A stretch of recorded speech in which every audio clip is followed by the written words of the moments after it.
Is Hezbollah finally opening up a northern front against Israel, 5 months into Israel's war on Gaza, and as Ramadan ceasefire talks fail? Hezbollah has launched its biggest attacks on Israel since 2006, firing hundreds of rockets at settler towns in the north of the country.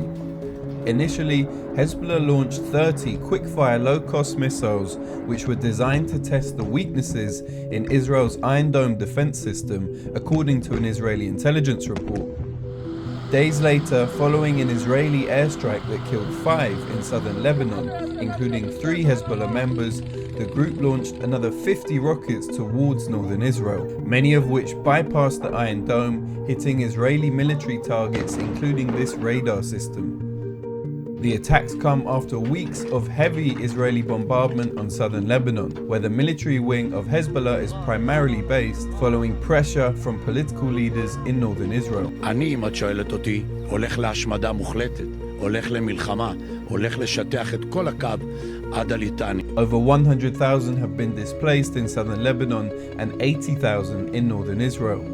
Hoping to avoid a regional war, America has tried to delink the emerging fronts in Lebanon, Iraq and Yemen from the war in Gaza, and has initiated talks with the Lebanese government. The United States continues to work with the government in Lebanon to end this round of violence that started on October 8th. It does not necessarily happen that when you have a ceasefire in Gaza, it just automatically extends. But Hezbollah has categorically ruled out any negotiations without a ceasefire in Gaza.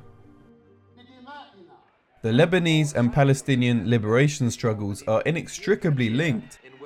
When Israel militarily occupied the whole of historic Palestine in 1967, they also occupied Lebanon's Shebaa farms and the nearby Golan Heights.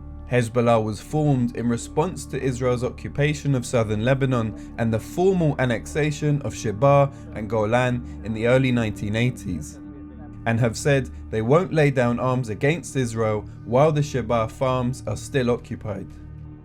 And now, the genocide in Gaza is forcing Hezbollah and other militant groups in southern Lebanon to open up a northern front against the Israeli occupation. While the Lebanese government and the US claim to be negotiating peace between Hezbollah and Israel, the latter is sending reinforcements towards their northern border, while the media channels of the former appear to show preparations for an escalation of attacks throughout the holy month of Ramadan as truce talks fail.